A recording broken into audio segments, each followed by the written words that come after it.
We're live. Welcome to Gentle Discipline. I've got Apostolos Kritikos on today from Greece, and I've been excited about this conversation for a while. This is a fascinating topic. Apostolos writes the newsletter Software Anti-Fragility. He's a senior engineering manager at InstaShop, which is an SaaS company. And so I know that term kind of gets thrown around a lot, and people may not know what it is, but that's software as a service company. He's a scholar, PhD on software resiliency, open source software. And personally, I'm just excited to get educated by you today, honestly. So welcome, brother. It's good to see you. Rich, thank you very much for the invitation. I'm very happy to be with you. And before we start, I have to tell you that every time I'm invited somewhere to speak, I end up being the one being taught by the other person, not vice versa. So I'm really happy to have a discussion with you. And maybe the audience will get something out of it.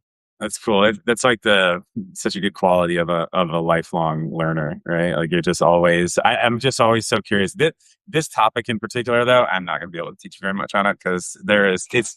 So I'm honestly like it's 2026. Honestly, you got into this space a long time ago, and you didn't know. None of us knew it was heading here or where it's headed now. But I don't know what kind of drew you into the space. How'd you kind of get into this? You mean like the software as a service industry or Like software? engineering, technology, whatever kind of like sparks that interest for you. Oh yeah, this is actually an interesting story. I'm a millennial, so I was in high school near 1997 to 2000 and little 2003. So when I was at high school, I got my first computer, and the interesting thing is that everybody in the family expected I would start playing some games, like back then it was Diablo and you know. Some other strategy games like Age of Empires and stuff like that. So with the computer, I got a bunch of video games.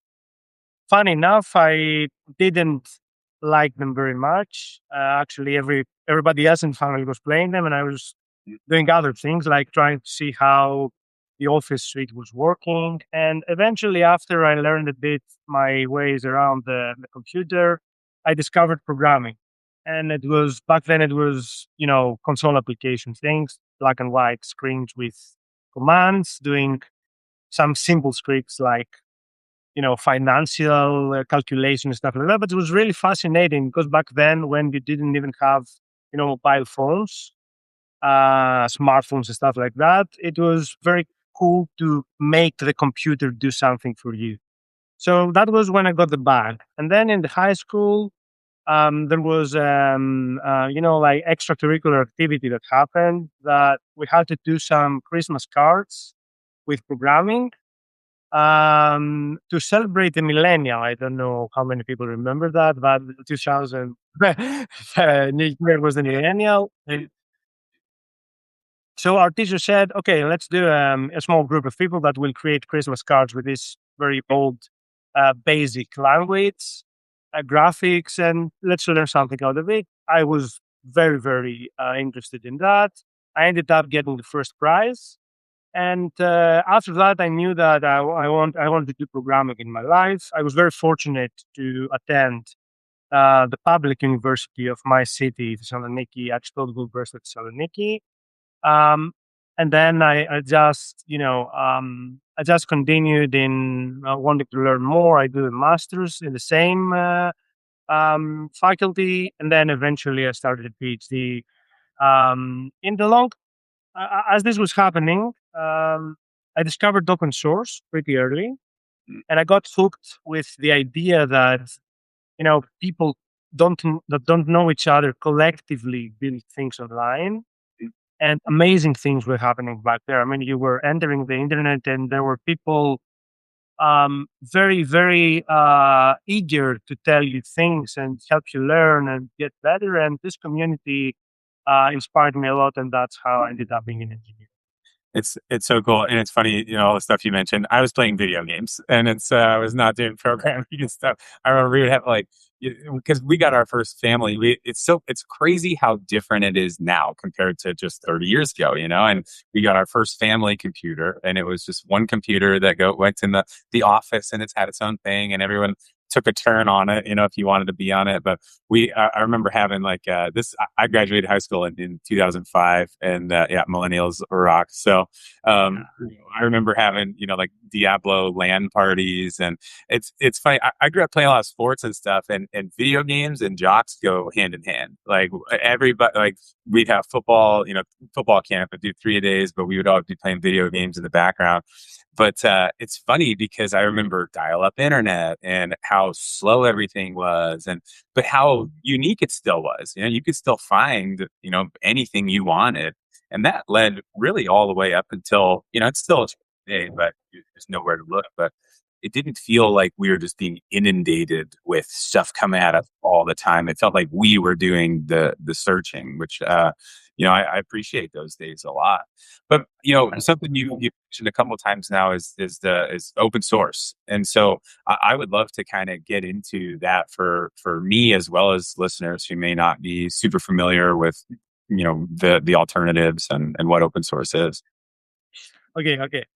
First and foremost, just to save you from raising fights in your audience, there are two terms referring to open source. One was the original when the whole how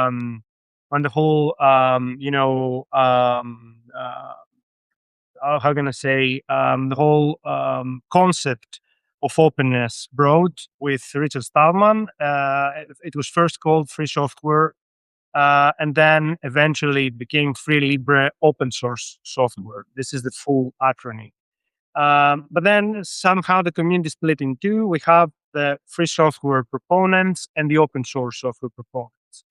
My personal dogma is that as long as it's open in the broader sense, like in the Free Libre Open Source software sense, it's fine, because the alternative, which is closed or commercial software, has a lot of problems. So I'm not against anyone. As long as you're doing collaborative work online, it's good. And I always bring the example of what's happening with AI right now. We can talk about it later if you want.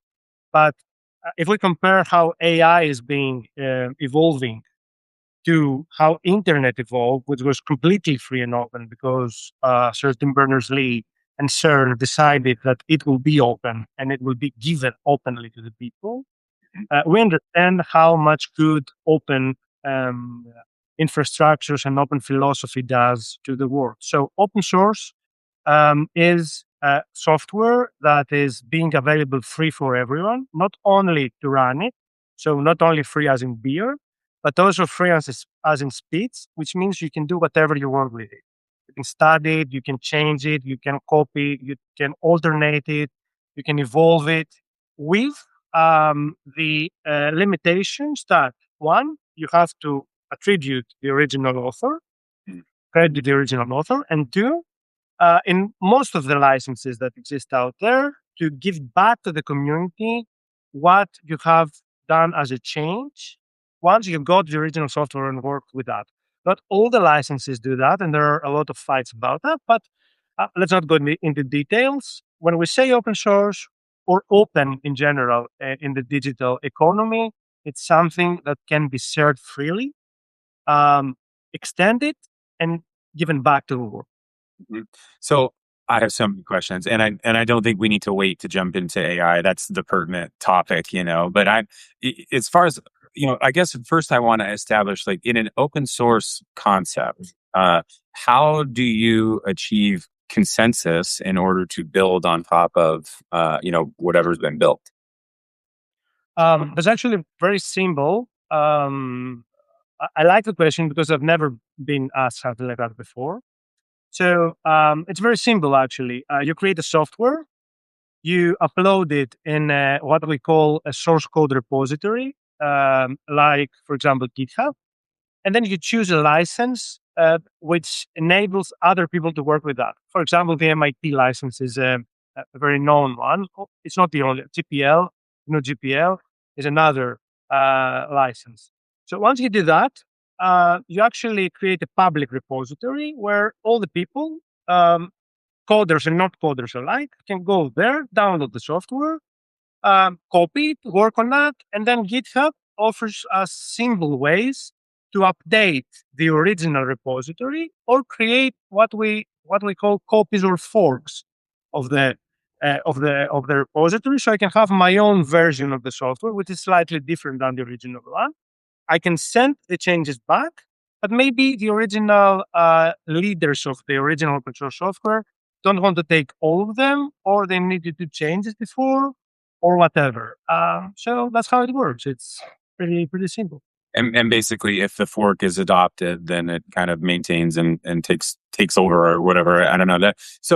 So back to, and the only reason I'm even remotely familiar with any of this is because I hopped on the Bitcoin bandwagon a long time ago. A lot of that that decentralization, those principles of freedom and personal responsibility, all of that rings very authentically true for me. And so yeah, I Bitcoin is at its nature very decentralized and open. So yeah, really cool. So back to the AI kind of discussion. Before we go there, one clarification because it might be useful to some people. Decentralization and openness are not the same thing. Correct. Yep. You have things that are decentralized but they are closed, and you can have things that are not decentralized but are open. And you can have things that are both decentralized and open, as it is with some of the cryptocurrencies. Mm-hmm. So, what would Bitcoin be in those terms? It's Bitcoin is a perfect example of decentralized and open stack. Mm-hmm. It was originally published as an open source project. Mm-hmm. And actually, that's why it created the whole blockchain and cryptocurrencies and NFTs afterwards. Think sparkled from Bitcoin. It was the first thing that was published out there and evolved that fast exactly because it was open. Yeah. Whereas we see in the AI to go to that subject that you wanted us to go.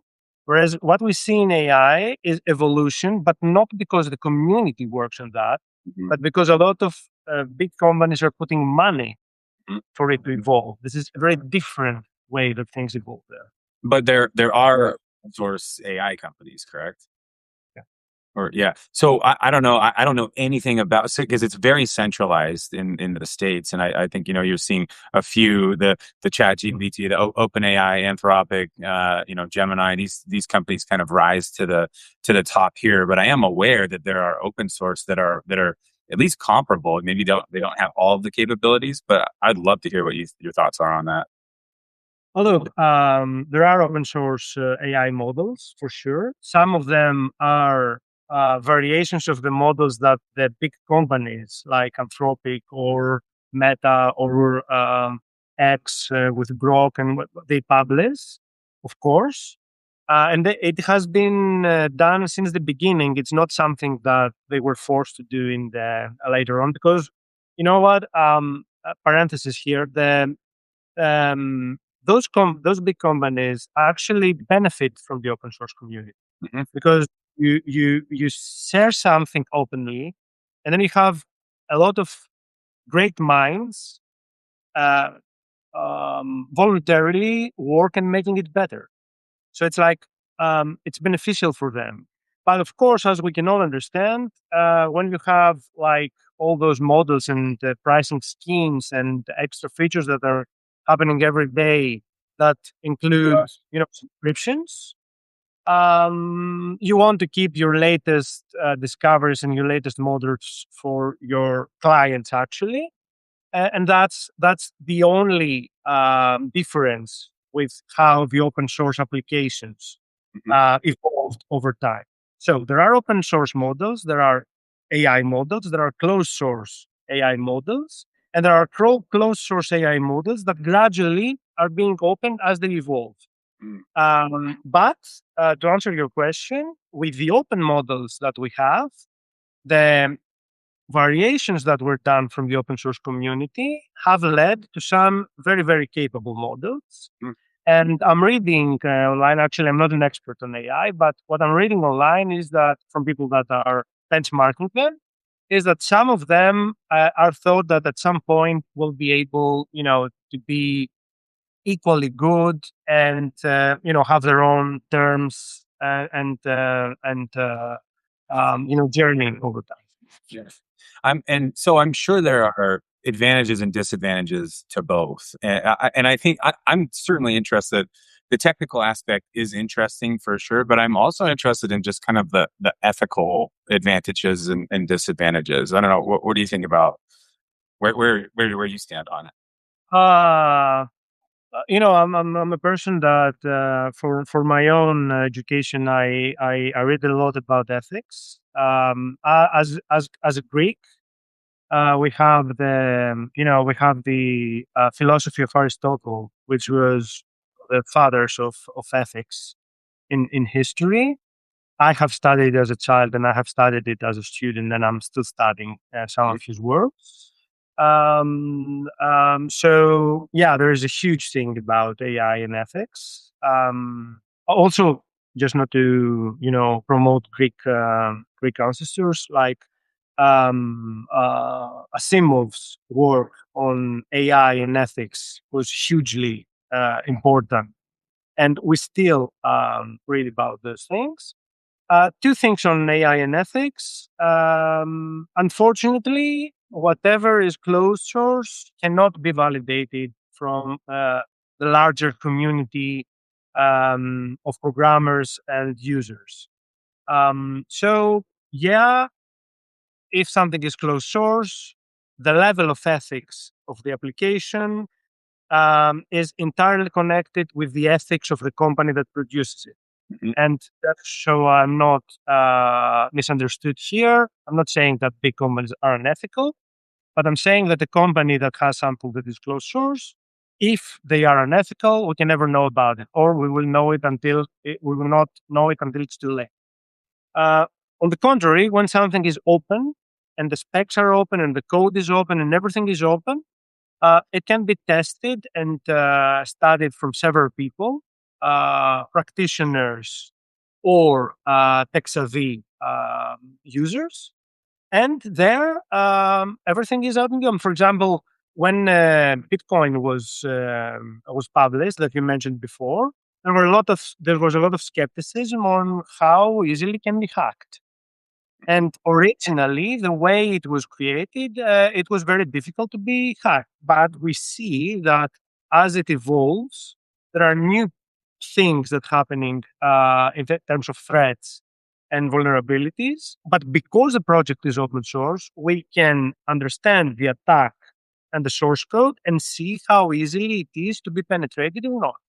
Mhm. When a proprietary company has a closed source material, this is not possible. And if there is, I say if there is an ethical background in the whole scheme, the only way we have to hope that it will become public is through whistleblowing. Mhm. Mhm.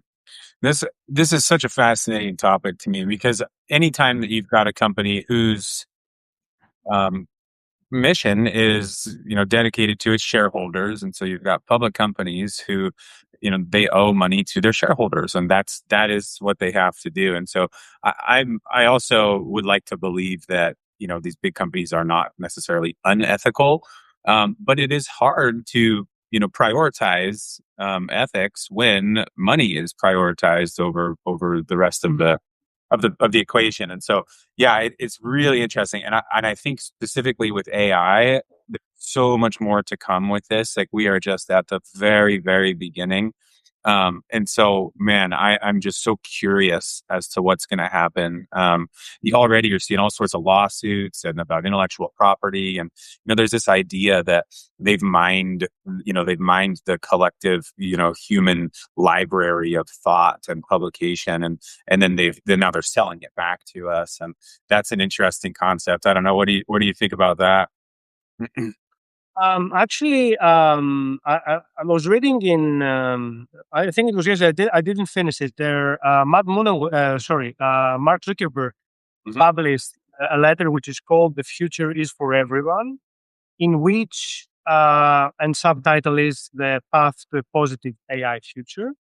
And in this letter, he sort of proposes that we should open AI models to the rest of the world. Mm. Uh, if I want to be honest, I'm not a fan of Mark Zuckerberg. I'm not either. Yeah, I'm not He either. is actually one of the big tech guys I've been. It's Sorry. kind of ironic coming from him, right? Like I like this the meta products that are just like exist to extract attention and money from our youth. Like, okay, yeah, I'm going to listen to you talk about ethics, like Roger. Okay, um, but I mean, that'd be great. Maybe it's like this repentance, for all the harm he's done and what and meta has caused. I'm not sure how you feel about that, but I feel pretty strongly about it.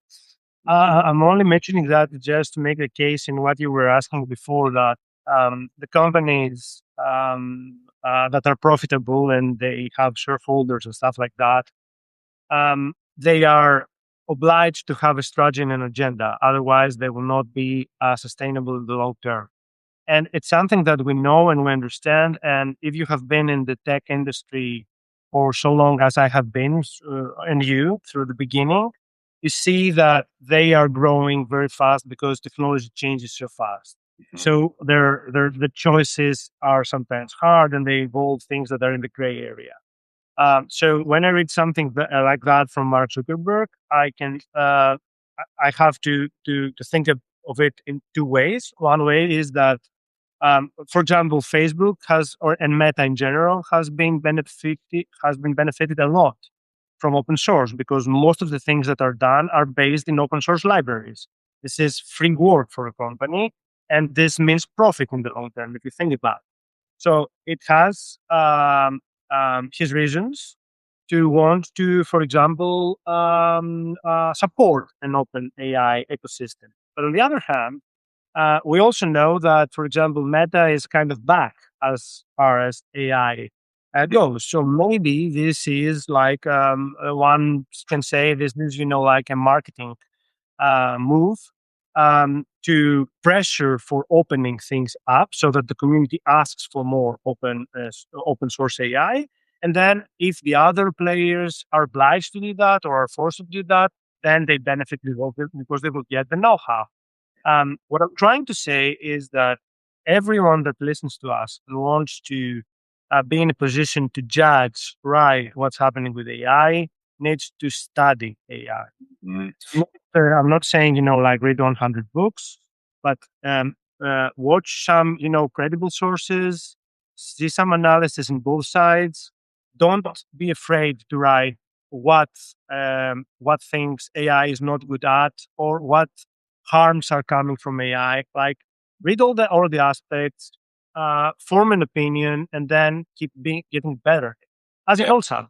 Yeah, that humility, I think, especially in this space. Like, I mean, when it first came out, all of the email, like you saw emails on both sides, and just like the binary nature of the internet and just opinion on the internet is just so extreme. And it's like, okay, just calm down. Like I'm first of all, I'm not willing to form a concrete opinion yet on this at all. And then it's like, stay open, be a double loop learner, like go around a couple of times before you decide how you feel. And I think that humble approach is really smart in anything that you're studying, honestly, but especially this, because we have so far to go still. And I think one of the advantages that you kind of like innately pointed out was of having a centralized process is you can adapt to change more quickly. You can move faster. And so, something that we haven't even brought up yet is the government's involvement in all of this. We've said just from the company standpoint, but the government is probably incentivized for, to maintain more of a centralized approach, and try to control, what they can of it. I'm not sure this is something that's very controllable, but and I think different governments are already approaching this differently, just based on how they're set up, the rules that they've imposed on their own societies. I'm not sure. What are your thoughts? Actually, this is a very sensitive topic that you're bringing up. I cannot say that I have like I'm not an expert in Yeah. government policies, but I will give you my thoughts nevertheless. The audience can take them with a grain of salt, since I'm not a political expert here. But for example, we have let's take Europe. Greece is part of the European Union, and I'm very familiar with how the European Union is doing policy on that matter. Um, in Europe, what happens is the European Commission tries to, propose some strategic legislation to the European Parliament, and eventually this goes to the member states, to the legislation system of its member country, to safeguard some basic values. At least this is the theoretical concept behind the European Union. Mhm. Okay. The way it works, like if you ask me, I've seen a lot of policies, and actually I've been part of some. I'm quite honored that they have called me. Um, uh, it's good. Like there's a strategy that says, for example, let's take GDPR. Okay, GDPR is the data, the regulation for the data privacy and security, which says practically that nobody can freely sell your personal data to the people that do marketing with your email. This is a good thing. It provides me a way to stop some people from harassing me via email. It's a good thing. But there's also the other side of things. If you don't apply those legal rules right, you may damage some parts. For example, there have been countries that because the GDPR rules were very strictly applied to them, it created problem to the companies that were legitimately, legally using marketing funnels to sell the products. So what I'm trying to say is that government regulation, in my opinion, is inevitable Mm. because if there isn't, if we don't uphold the rule of law in general, we will become a jungle and we will go back to the medieval ages. I won't. This is my personal opinion. I'm very firm on that. We need to respect the rule of law as citizens in any country. So, but on the other hand, we're also citizens that we're thinking. We're not like, sheep that are being massively going to that direction and we follow blindly our guides. We have to have opinion on that. For example, if we are watching that practically this system hurts a group of people, specific citizens or companies or organization, we have to step up and talk to our, local governors and say, hey, you know what, this thing is creating an issue. And then we go to the problem that ethics the science of ethics is studying, which is what do you do when the people you refer to are corrupted? This is a huge conversation. Then no regulation can save you from that, No. no matter how good it is.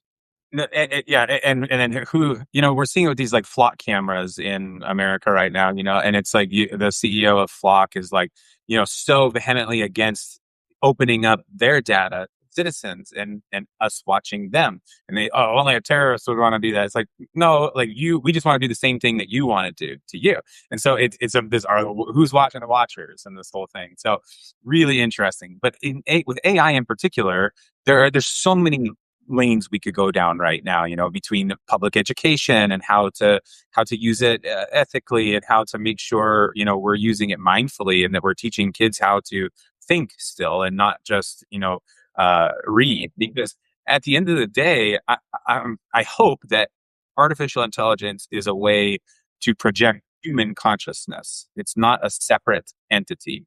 That's what I'm hoping. And I think the only way that that gets carried forward is from the bottom up. If it's humanity pushing that rather than governments pushing it down and making it fit into a tight hole.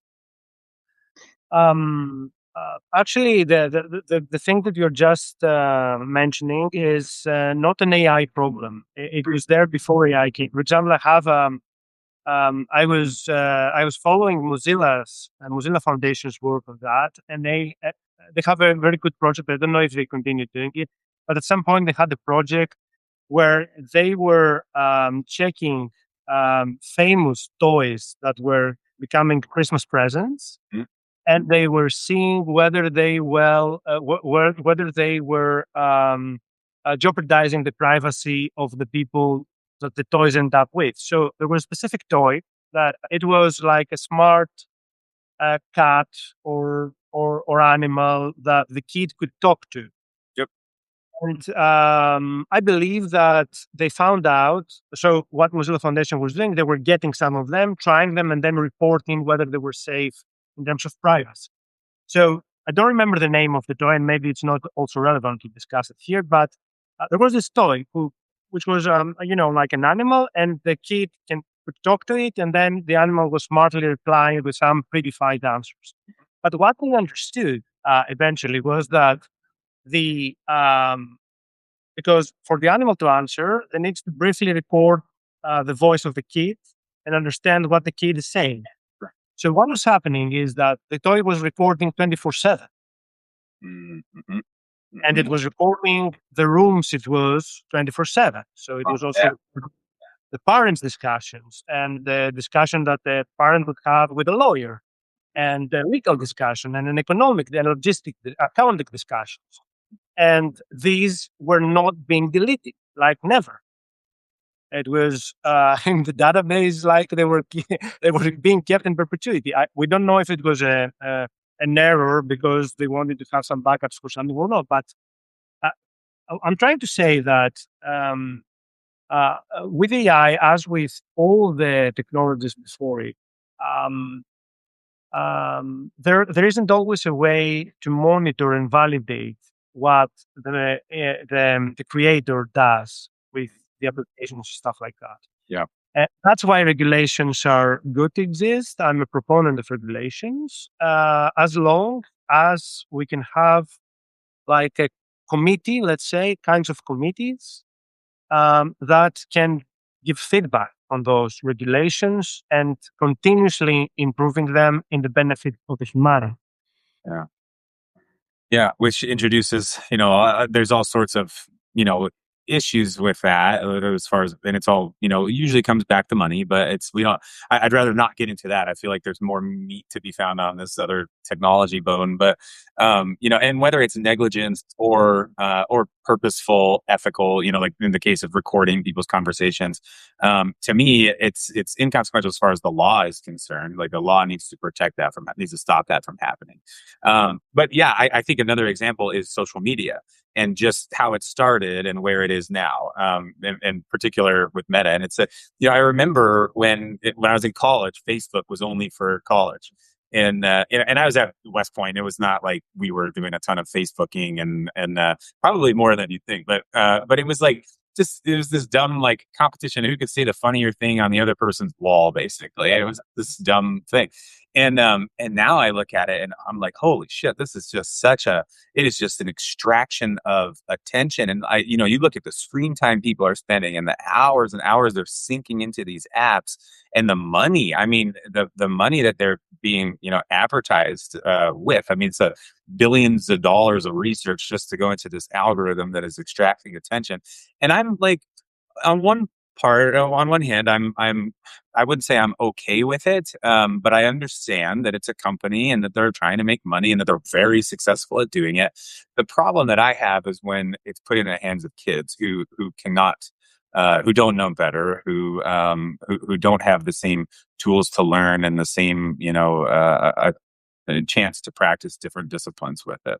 And that's what I'm really afraid of happening with AI as well. Kids are already not reading nearly as much as they used to. They're not writing as well. There are so many skills that are lacking, and I'm not sure. I'm not even looking for someone to blame. I just think it's a problem that we as a society needs to solve.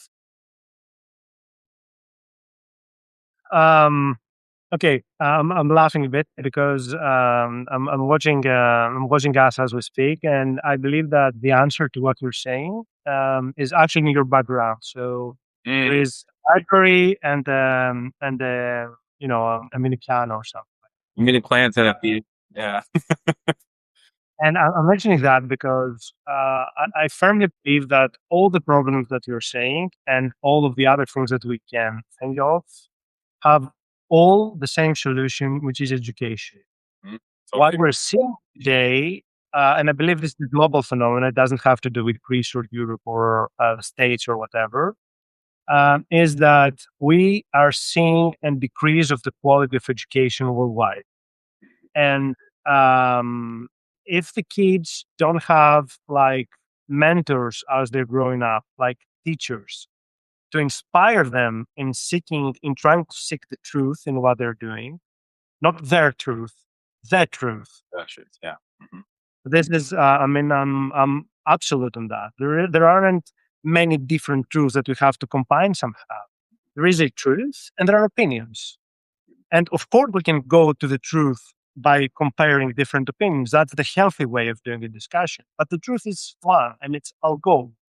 So if the teachers don't inspire kids to learn to seek the truth, like read as much as they can, experience things, and through those experiences, form an opinion of something that eventually will become the truth as they grow older, then we will have occasions where a confused person will open the mobile when they are in stress or in a very difficult situation and ask to the AI application, "What should I do?" And we don't want that to happen. Yeah. We want the person to form the plan of getting out of the difficult situation and then use the AI to gather the intel that will be fast to help them decide faster and probably, reach to a point, get out of the danger, for example. Sure. I mean, let's take a scenario. You are in the middle of nowhere and you are in a swamp and you are being drawn. To be able to have the AI and ask, how do I get out of the swamp? Mhm. Is a very practical tool because otherwise you'll have to do searching and you're drowning in the meantime. Mhm. This is Mhm. a good way to use the AI. But if you're using the AI to say, today I had this discussion with my girlfriend and now I don't know whether I should split with her or not, and you're asking the AI of that, that's Mhm. Yeah, and even in that swamp, if I don't have Wi-Fi or internet, it certainly helps to know that, I that the sun rises in the east and sets in the west, and I can turn this way, I can follow it, and that's gonna lead me yeah. to a road because I've been aware that if I just walk far enough this way, I'll hit a backstop of a road or a highway or a mountain or whatever, and that can direct me where to go. And so, this, like, the idea that we no longer have to collect knowledge because it's been collected for us is really scary. It's a dangerous idea. But I do see also um, the other side of that, in that the knowledge is collected right here, and it's easier to access than ever before. And I think there's a great power in that as well. But it's only powerful if you've developed the wisdom to apply it. And Yeah. and I don't know how to explain. Oh yeah, we have to develop wisdom. Like, okay, how does one go about doing that other than gathering experiences and staying mindful and trying to be open and trying new things. And that's one thing to say and an entirely different thing to do as well. Well, I'm not sure if I'm, like the guru of the whole process, or even if what I'm going to say is handy to anyone. But what I'm doing personally is the following. So I stick with books. Like, believe that the first level of deep knowledge that can help you can come from books. Mhm. Well, there are two ways I'm consuming the books. One is in print version, usually when I want to relax or when I want to when I want to force my eyes out of the screen because I'm working long hours inside in front of the screen because of my job. And the other thing is audiobooks, which I listen to when I'm walking. Like every time I walk, I listen to audiobooks, not music. I used to listen to podcasts a lot, Mhm. which I really believe it's very, if you choose them correctly, it's a very valuable source of knowledge. It's the second actually tier of knowledge that I'm consuming. Mhm. But lately I have switched to audiobooks because I want to consume even more. Now, I believe that the person that does that can gain a lot of knowledge. Now, the second thing that someone needs to do in order to retain the knowledge they're getting. So, for example, I'm using bookmarks. Like, even if the book is printed, I'm putting bookmarks because I don't want to write on books. I hate that. So I'm putting bookmarks, sticky notes that I can then go back after I finish the book. I leave some days to pass, and then I go back and read only the notes. Mhm. So some things are revived and never. Of course, this happens only if I like the book. If I don't like the book, I don't go. And I donate or I give it as a gift to someone. In audiobooks, there's the same feature with bookmarks when you're listening.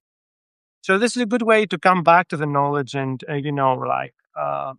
see it again and see what you got out of it. Yeah, you're speaking my language. I do this too, and so I always have an audiobook going, and I always have a physical book going as well. But it's funny because I used to listen to podcasts so much, and now I do definitely still listen to podcasts, but I'm almost always listening to audiobooks instead. Mm. And it's funny, I write all over my books that I'm reading, and not all of them. I certainly never write on like fiction books or anything, but I underline stuff, and I have a very particular way of doing it too. I circle the page number on the pages that I want to come back to, and that's how I know if I want. What was this? And those are the main points that I found interesting while I was reading them, and then I go back and revisit it that way. So yeah, that's pretty funny. Do you read a lot of fiction, or is it primarily nonfiction? No, well, it's usually nonfiction. Nonfiction. Yeah. My favorite genres are philosophy. Then I believe it's some technical books, not for example programming guides, but like books that great man of the craft have written over the years. Lately, I try to read a lot of history because I believe that the things we're seeing now in the in the globe are some things that are repeating, Yeah. are being repeated from the past, and this, if I want to be honest, concerns me a lot. But to save them, sorry, you need to remember what happened in order to be able to explain the future. So that's my favorite things. And lately, I have started reading some fiction, but the very classical works like Mhm. Yeah. old Greek novelists, the Russians, which are also very keen on the concept of ethics. For example, Dostoevsky, Yeah. one of the famous about talking about ethics and the pains of the people. So yeah, this is the genre. It's funny. I kind of go. I'm very seasonal with my reading. I feel like I get into these moods where all I want to just do is like crush fiction books, and some of them are just like fun action sci-fi books, and some of them are I just finished The Count of Monte Cristo this year. It's like beautiful, just Cool. gorgeous book. And those are so powerful, right? There's so many. You're just soaking up lessons from them the whole way through, and I like writing fiction as well, and so it's fiction is something that I'm just I wish people read more fiction, but I also read nonfiction, a lot of it. So it's just like, okay, as long as you're reading, who cares? But so this is like a question that I hate it when people spring this on me, but I'm going to spring it on you because I'm curious. So like, if you were to recommend, one or two or however many books that like are kind of like must reads, either that you've read in the past or that you're reading now, kind of what would you recommend to people listening to this and me? Okay. If I don't like the question as well, but I have an answer because I've been questioned about that before. So if I could, if I knew that I will be able to read only one book in my life with the knowledge I have today, Mhm. I would pick a specific book that is ancient Roman philosophy, the Greek Roman philosophy. The author is Epictetus, Mhm. and the book is the Handbook. It's called the Handbook, which is a very small guide that Epictetus wrote about how a person should live in order to be able to more or less stand anything that is being thrown at him or her. And a small side note, Epictetus, for those who don't know, Epictetus was a slave that set free and then became a Stoic philosopher and wrote this book and other books, and then created a school teaching Stoic philosophy as well. The second book I would actually, a fiction book that I would recommend is actually The Count of Monte Cristo, by Alexander Dumas, the one that we finished lately. And the reason is that in this book, there is the whole concept of, there are, in my opinion, there is all the different things that can happen in the life of a person. Yeah. Like good person that has been, has been from others. It became a very bad person, and then he seeked revenge. And then through a mentor, he started learning things that allowed him to become a great person, but a bad person. And then he did things, and then he started, fixing himself from the inside out. Mhm. And I believe that this is an amazing book. It's one of my favorites, if not the favorite. So, I would agree. I think I would hesitate to give it this moniker, but I think it might be the best fiction ever written. Uh, and it's just so amazing. And I was so intimidated by it because it's a fat book, but then you read it and oh, this is such a delight to read. I mean, it's just you just crush it.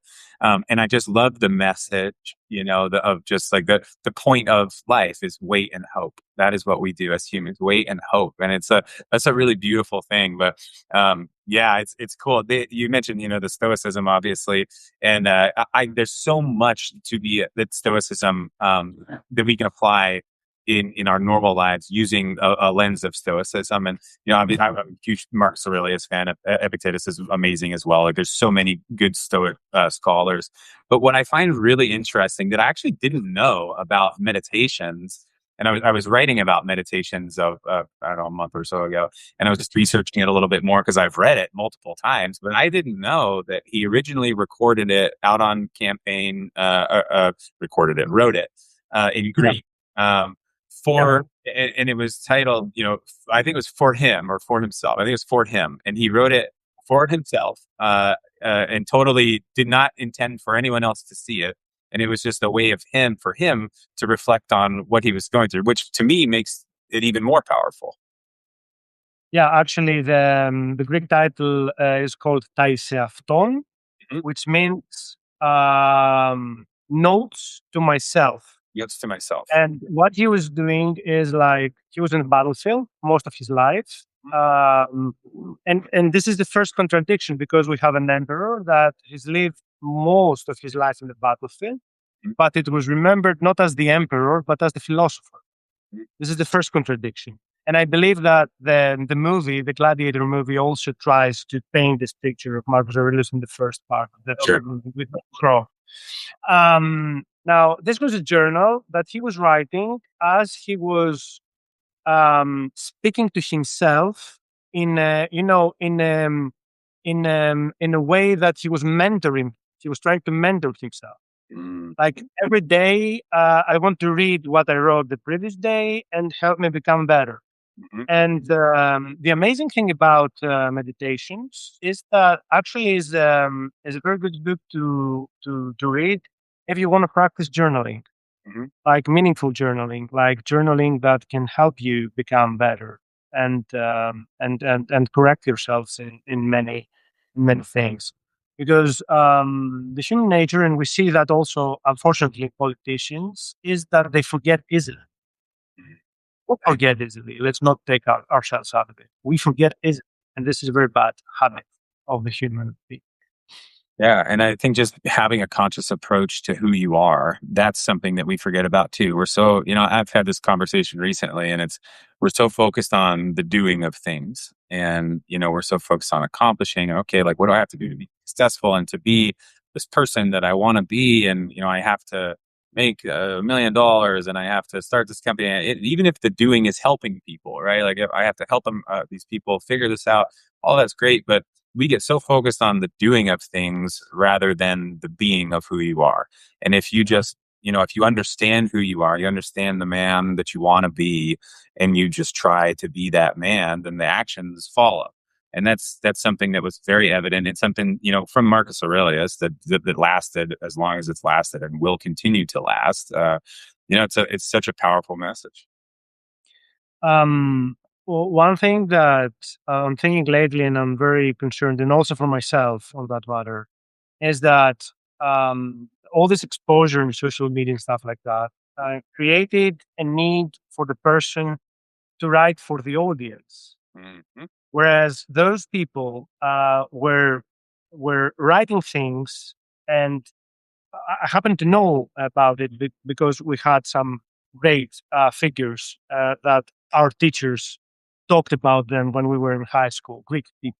I Yeah. mean, they were writing personally for themselves because they didn't think that the outcome of the writing was good for other people, Mhm. and they have put them in like a locker for ages. And then at some point, this became like, brilliant pieces of writing.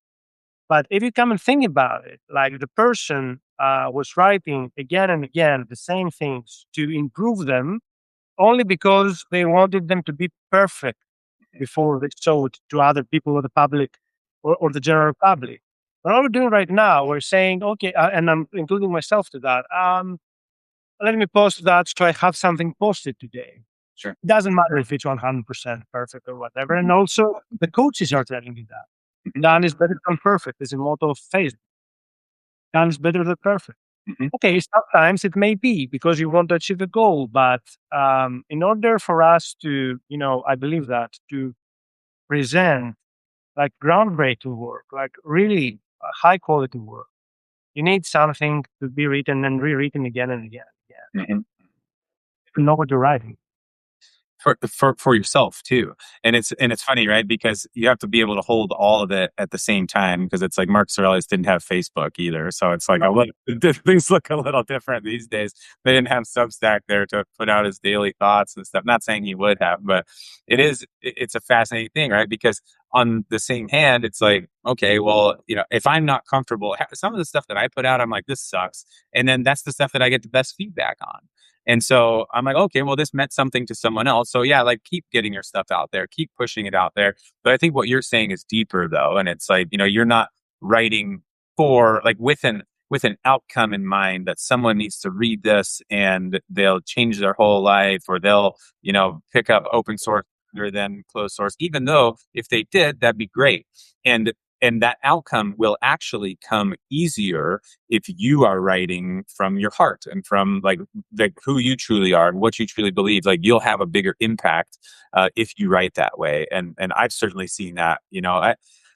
I try to write, and I do. I publish something every Tuesday, and that's a difficult cadence to maintain because I write long form, and but I try to hold myself to that, and I do what I can. And some of my stuff's good, and some of it's not, and it is what it is. But the stuff that is good, that's the stuff that I am like, I need to write this right now. I need to like sit down, turn everything off, and just write this. And that's how it is. I don't know. I don't know how to hold all of that easily in 2026.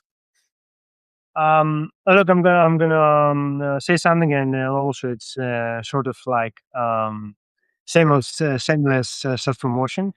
So I've written one book in my life. It's published. It's in Greek, so I cannot yet advertise it in your show. But I won't say much about the title, stuff like that. But the interesting thing is how it was written. So back in the COVID, like the first year, I was in self quarantine at home to protect a family and myself. And I was doing a lot of social media because I was trying to think aloud to see where we're going with all that stuff. Mm-hmm. And I ended up writing like, I don't know, 400 posts in 1 year. Mm. They weren't all very good. Some were just one image, and but okay. Second year of COVID comes, and I start rereading them. And of course, there are 50 or 60% are garbage. Yeah. I wouldn't write them again if I had to because I was emotionally stressed or whatever. But there are some that are some posts that are like journal entries that have real and honest concerns on where we're going. And now we're 1 year later, so I have knowledge on the matter. Mhm. So what I said is, okay, let me try and think what I was thinking when I was writing that. Mhm. Mhm. And then really interesting stuff started coming out. And so I started to creating one story for each of the posts, for each of these posts. I ended up doing like 83 stories for the whole first year, chapter per month. Mm. And eventually, a friend of mine reads it. It was like a journal, and he said, "Oh, this could easily be a book." I say, "Oh, I haven't thought about it." So he says, "Oh, why don't you give it to a publisher, see what they think?" And then it became a book. But what I'm trying to say, the reason I'm mentioning that is that the real quality of the thought started coming out once I edited and extended the original thought. The original post was superficial regardless of the deeper thought that was hiding somewhere in there. It was superficial, but when I extended it, then I really understood what I was trying to say in the first place. Mm. It was a revelation. Yeah, this is one of the coolest things about about Substack for me is that that's basically all I'm doing is I'm just thinking out loud. And some people have much more niche down. Hey, this is my product and my service, and this is how I make money, and it's smart and great and awesome. But yeah, for me, I'm kind of just thinking out loud here a lot, and sometimes it's embarrassing, and sometimes I'm like nervous about it, and other times I'm like, yeah, I need to fucking tell it how it is or whatever. It changes like whatever it changes on the day and just where I'm at.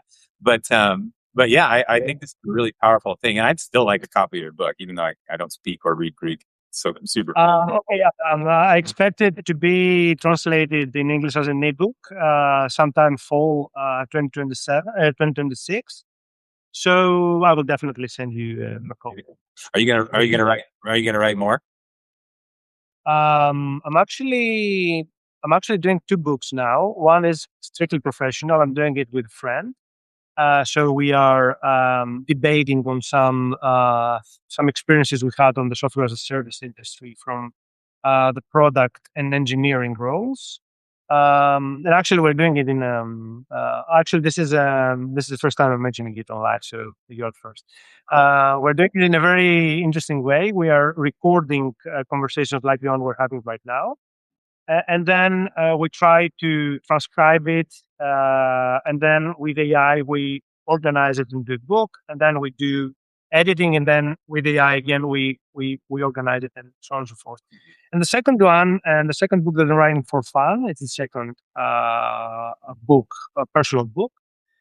Is about the concept of there's a concept in France that's called flaneur. I don't know if you have heard about it. It literally translates to wanderer, and it was like in the Paris of I don't know 1920, 30, something like 40, something like that, Mhm. or maybe later. It was this figure of a person that was wandering around the city, critically observing what was happening, like trying to see where technology was going or where commerce was going, and he had an opinion, but he was just a wanderer, like an observer. And I'm trying to create a book on how this can happen online, so that the browsing ends up being meaningful instead of like doom scrolling or wandering around with no goal and no reason, just seeing videos one after the other or Yeah. doing stuff like that. Yeah, wandering, intentionally wandering is different than Right. yeah. Yeah. Exactly. It's funny you said that, and it made me think of the Flammarion, which is that that picture of he's basically a wanderer, but it's like the very human side, and he's like peeking under the veil, and he's peeking under the veil of the universe, and it's all like this amazing cosmos, and that's a very it's a very special depiction for me. But yeah, fascinating. What a fascinating life. It's fun to be curious. Like I just. I love this. This is such a cool conversation. Is there anything that we didn't cover yet that you wanted to make sure we kind of hit? Um, I think we had a very interesting discussion. Like, I really want to stand in the last topic we had about, like the mindful browsing online. I think that I really it really concerns me, especially for the new generations that were born inside technology, because we were the last generation that we had one leg in the analog world and one leg in the digital world. Mm. And I believe this is actually we were very lucky to experience that. I believe it's a unique experience. But mindful browsing, like I'm afraid that the internet, as we're experiencing it today, gives the wrong opinion about what the internet is. Like the internet is not like a collection of pipes where you push content. I really want to say that since you're giving me the chance. It's in my mind, it's like a collection of knowledge, not in the sense that we have in our mind like the collection of knowledge you find in a library, but the collection of knowledge, including um, real knowledge, literature, in terms of literature, but also useful opinions of people. You can learn a lot of things by reading stuff online. And it feels to me like these are all covered under a blanket. And on top of that, imagine an old house where we have a blanket covering old stuff. And on the top of that, we're throwing like balls and, chips and chocolates. And all the people will go and grab them, but they will never, uh, pick the blanket and see what's underneath. Mhm. I believe that maybe at 25 or 30% of the internet, maybe it's more, I don't know. It's like hidden treasures. And if the people get this idea of the internet that it is a scavenger of finding great things hidden around, garbage, Mm. then I believe that they can use the internet and have amazing experience. Man, that's so cool. I love that concept. How do we teach that? Like what can we do to help kind of inspire people to look at it that way? Uh, That's a very good question. I am trying to. It's not something that I do officially. I mean, I'm not paid for that. But what I'm trying to do is I'm trying to, collaborate with high school teachers. And we start with the concept of AI and how it's being applied in the classrooms right now, and what are the problems and what are the challenges and what they're experiencing from their interaction with kids and stuff like that. And doing that, we're trying to find ways to propose to the children to use the internet in a meaningful way. And I believe that the answer is there. Like, if we want to teach the generation, we need to teach the teachers first, Mhm. and maybe the parents, if they allow us. Because one other concerning thing that I'm seeing is that parents have become very opinionated, which is Mhm. not good.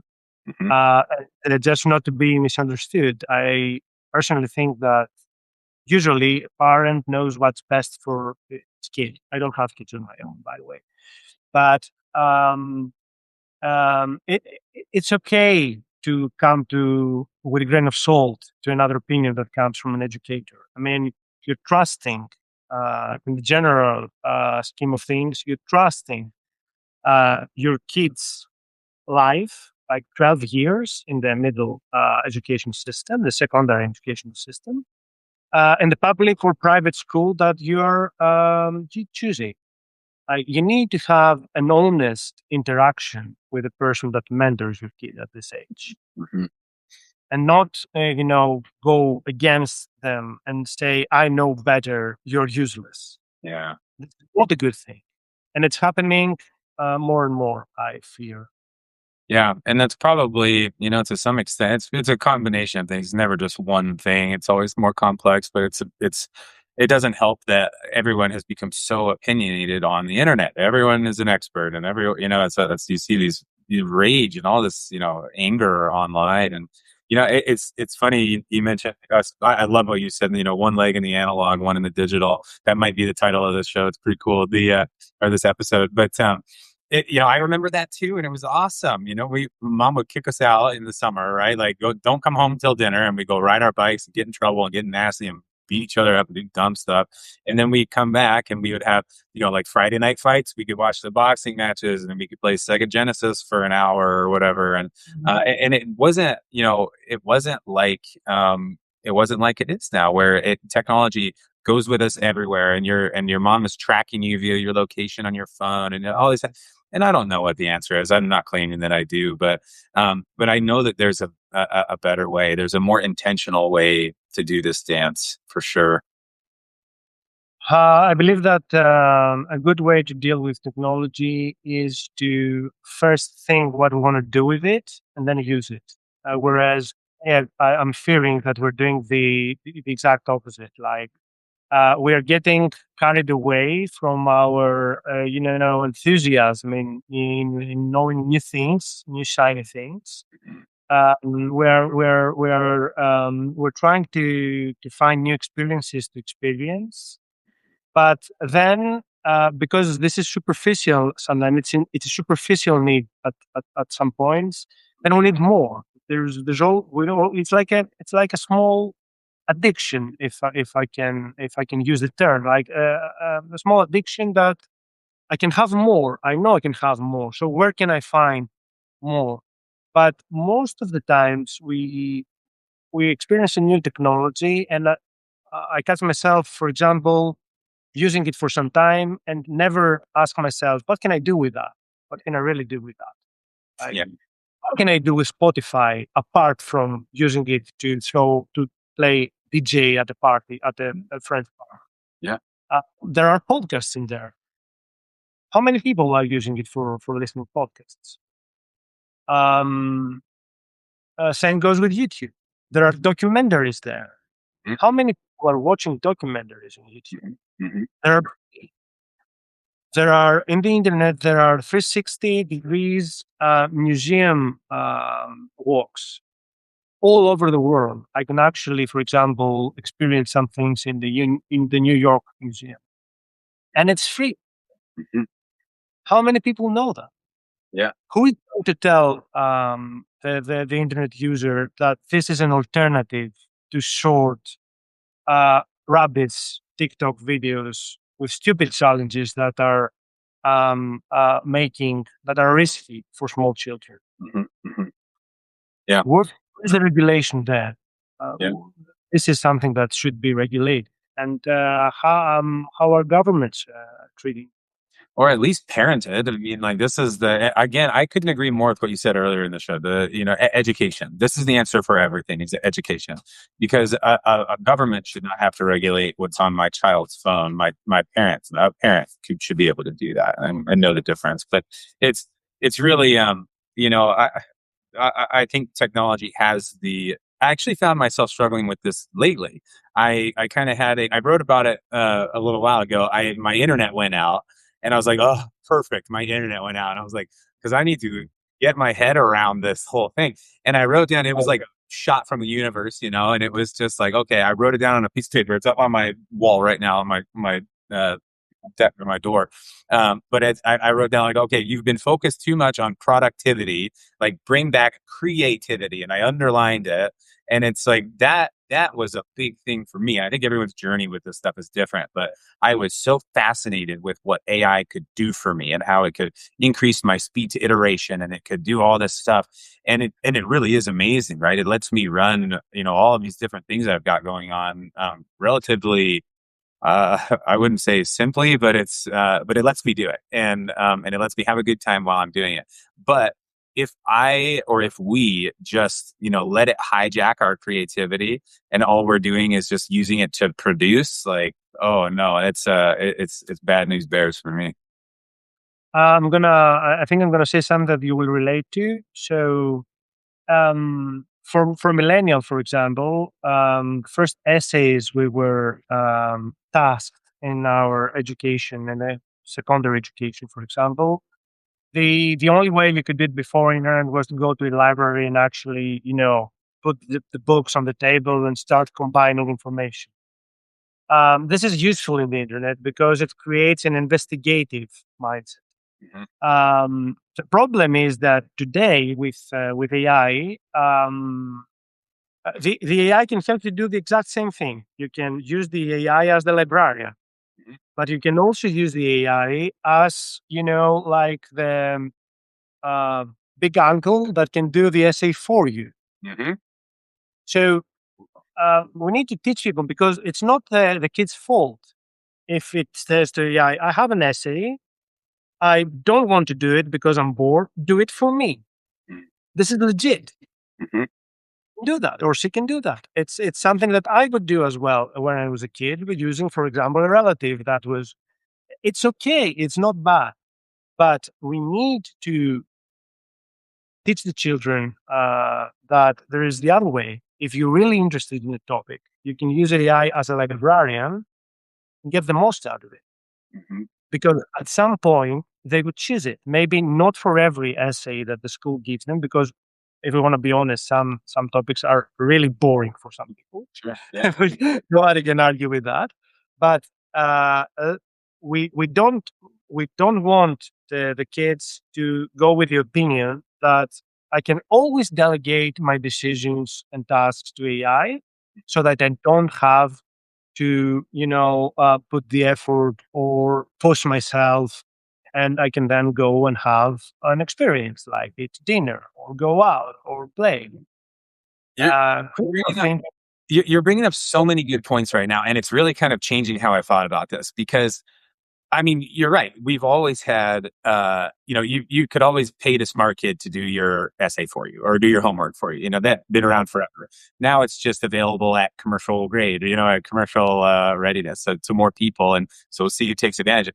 But I have never had this thought before. I've always just kind of said, oh, it's these kids that need to do this, kids, kids. But actually, I think it's probably on us, on our generation, on the teachers to change the way we are teaching kids and to adapt to this technology and to say, okay, well, how do we inspire kids to learn and to do this the right way? And that's probably always been the role, but maybe we've taken it for granted. I'm also not a teacher, so yeah.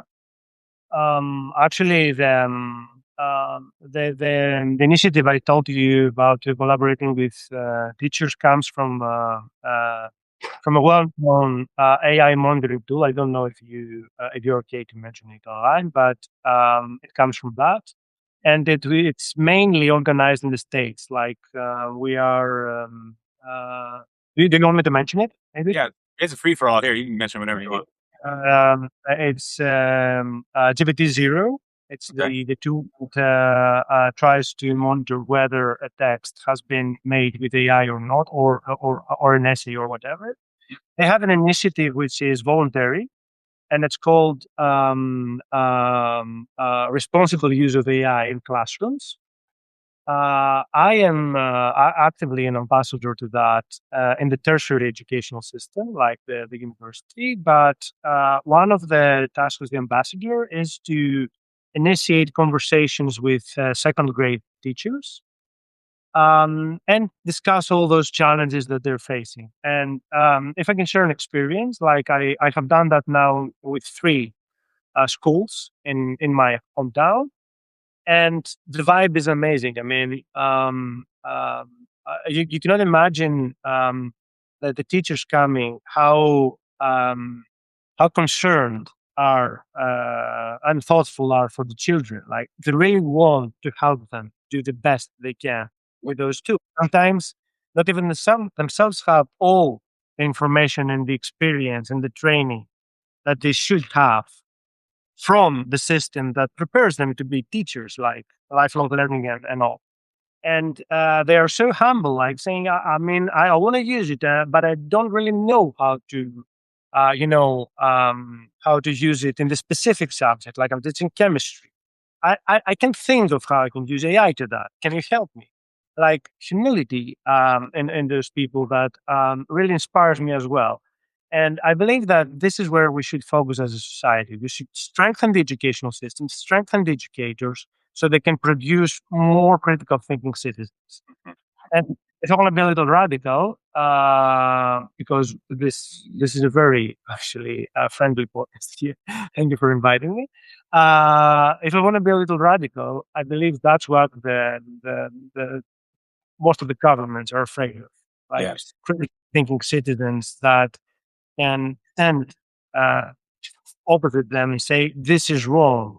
It should be done another way. It doesn't work, and we don't have that for some time, and it's kind of sad if you ask me. Yeah, yeah. The incentives on both sides are really interesting too, and I don't find that to be a radical thought. I find it to be true, and it's of course, if you're trying to maintain top down control, organization, however you want to think about it, doesn't matter. Like you don't want that free thinking that's injecting you know radicalness anywhere because it disturbs the system. Even if that disturbance is a good thing, because I think we're probably getting to a point where things are. I mean, we know that you can look around and say the rate of change is so much faster than it's ever been before. At least in my eyes, and I always hesitate to say, "Oh, it's different this time," because I'm a history student as well, and it's like it's never different, right? It at least rhymes. History is very, very, it at least rhymes.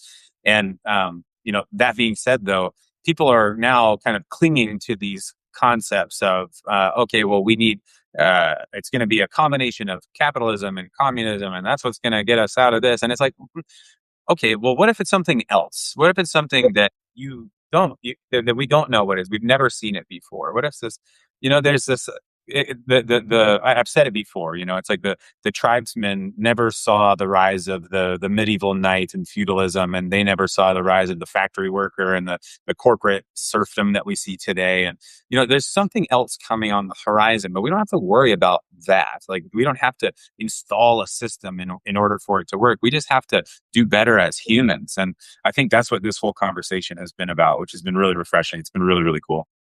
Um, yeah, I can really relate on the last thing you said about the different political systems and ideologies and stuff like that. And what I'm saying when I'm joining conversations like that. Of course, in Greece, as I believe in every country, we have this polarized with you're either one or the other, and you cannot be something third or fourth or something in the middle. Otherwise, you are one of the two, and you're hiding. Uh, that's BS. If I want to be honest, what I'm saying is, you know what? Um, I believe that a person who blindly follows an ideology is not a thinking person, a critical thinking person. Mhm. Uh, I mean, we come to an age, and we even challenge what we're taught in school and from our parents, or people that we loved deeply. Like we have a connection very, very deep. Of course, I'm going to challenge what I'm hearing for a political party I support within one election. Yeah. Of course, I will challenge the new leader of this party, which I don't know personally, and definitely they have a hidden agenda. Otherwise, the globe wouldn't go to hell as it goes. And of course, I will be critical. And of course, I will say that, okay, I want one good idea from this specific person, from this specific party that I like because I see something honest at them, and the other good idea from the other honest person from the other party because I like him too. And I want those two things to be part of the same strategy, because I've seen historically that both the main manifestos of all these parties didn't do any good, or at least they did good, but partially.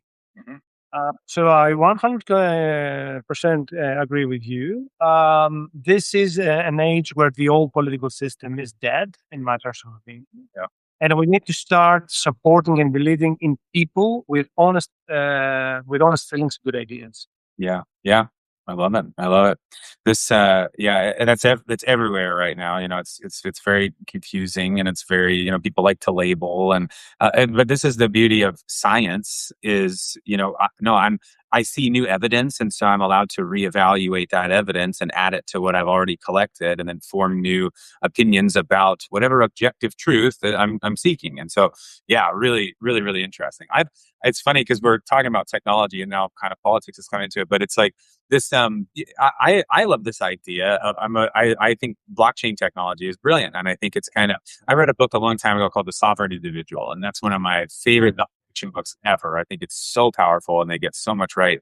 But I think that there's an idea. Okay, so if I'm given one vote as a citizen, right, and we put that on the blockchain, but I can split that vote up into because I kind of like what this guy's saying a little bit, and I kind of like what this woman's saying a little bit, and so I'm going to give zero point 0.6 of my vote over here and zero point 0.4 of my vote over here. Why can't I do that? Why is it only one? It's like it's still like this technology, we can split everything up. We can do this differently. Okay, first of all, if you remember the title of the book, let me know. It seems like a really interesting book Yeah. about sovereign individual. I really like this idea. Yeah. I believe that after the globalization that came with the internet, with all the criticism that it took, we haven't utilized it in a very useful way. And this way is to be able to compare and contrast our realities worldwide. For example, someone says, capitalism or communism, these things exist in all parts of the world.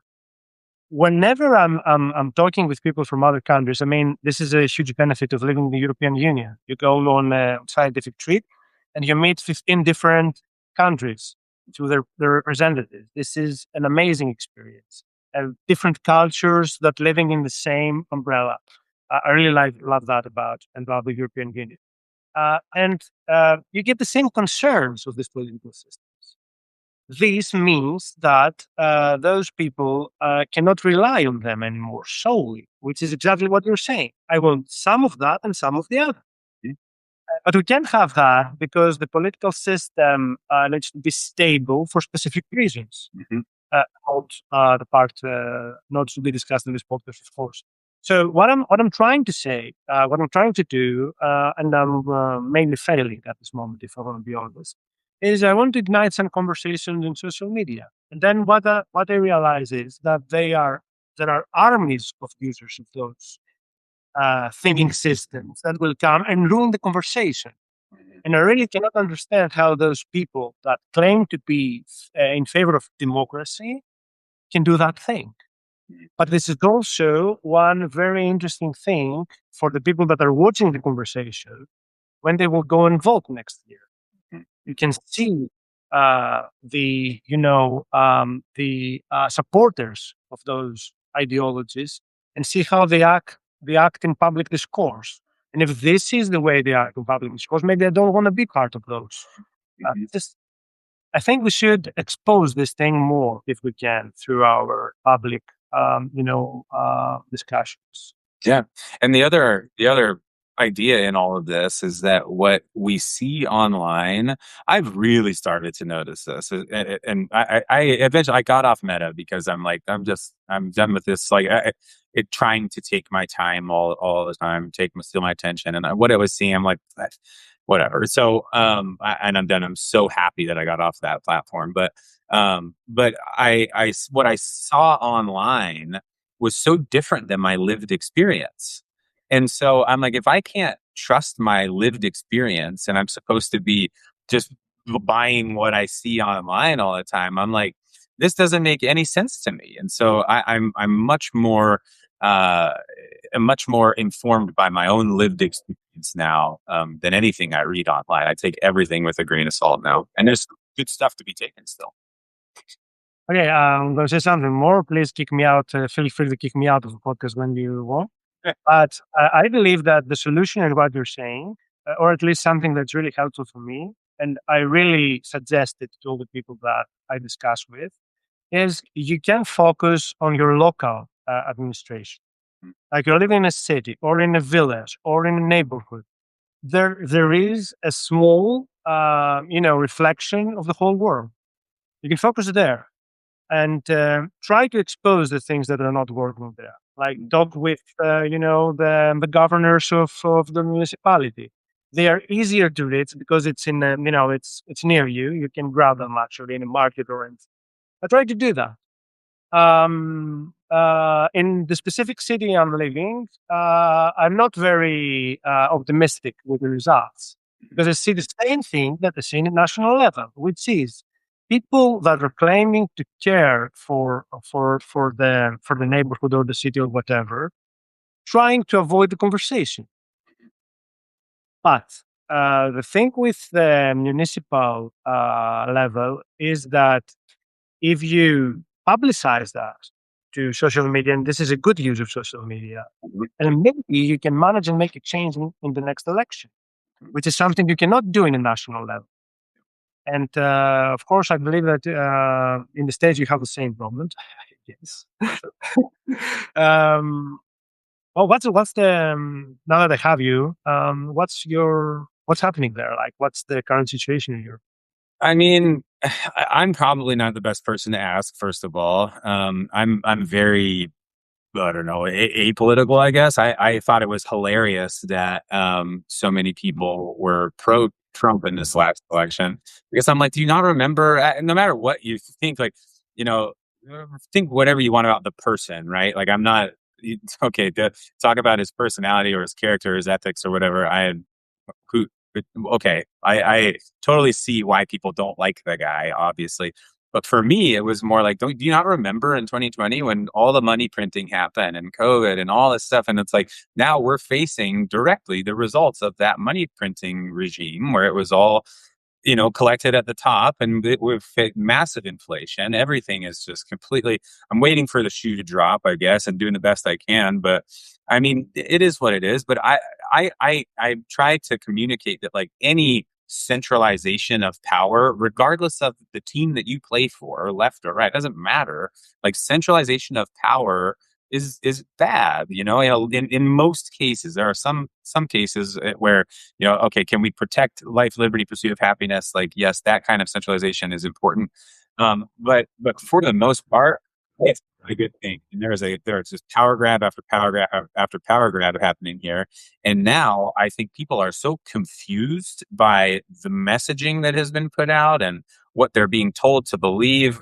To me, like, how does anyone read this thing? The IQ that is required to actually form a an educated opinion on this stuff is so high, and it is well above the average Americans for sure. It's probably above mine too.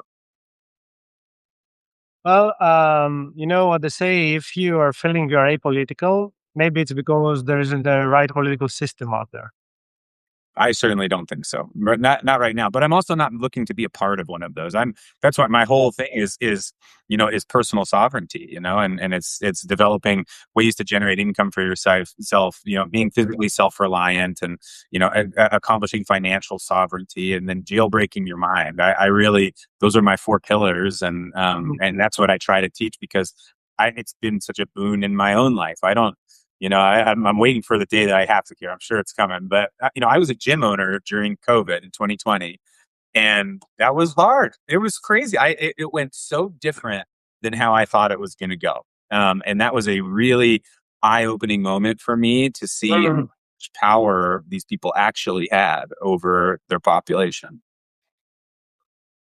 Probably you're right. I mean, um, I don't know. I don't know. The whole thing. I believe that the globe is going crazy. Maybe I'm exaggerating with the statement, but what fears me the most is that I see no, I see people not making um, not putting effort on critically stand against all the things that are happening. Like, we have two wars happening right now around us, or three. This is insane. After 100 years of peace, and we started saying, "Oh, yeah, it's another Tuesday. Okay, there's these wars. They're happening for years now. It's fine." These are deeply concerning things, because there's one thing to watch for new cool products on the TikTok, another thing to watch a person being bombarded in an area near you, or a regime taking over a country, fundamentalist things. These are concerning things. Yeah. And I think we were, Europe included, we were in dormant for some time. We're now waking up to, the worst dream. And there's just so much. There's so much. We go through it every day. And it's, I've been to war. I've seen what it produces. I've taken part in this violence, and to see people completely desensitized to it, and just kind of towing the party line and doing what they, and it's like, it's okay as well to say, I don't really have an opinion yet. I haven't formed that opinion yet, or I don't know enough, or what, you don't have to weigh in on all this stuff. And I think that's another danger of technology. And people feel they get so charged and triggered about things because of what they're reading. And I don't know, I feel like this is just such a, we could probably talk for another 2 hours on all of this. It's so massive. Maybe we will. It would be awesome to have you on again. But Wherever you want, I will be glad. cool. It would be delighted to come to another episode. Yeah, this was a really, really cool conversation. I'm excited to listen to it again. I think we covered a lot of ground, and it's just amazing, though, like the intersection of technology right now. And really, we haven't even talked about that. Like, the technology has always been at the intersection of human advancement, whether it's the printing press, or the internet, or cryptocurrency, or steel weapons, like whatever. Industrial revolution. Yes, exactly. So technology is at the intersection of human advancement, and we didn't talk about energy. There's so many ways to kind of skin this cat, but man, I really appreciate your time today. I think this was a really enlightening conversation. I really do. Thank you. Rich, thank you so much for having me. Wish you all the best. Awesome. Till next time. Cheers, brother. Cheers. Thanks.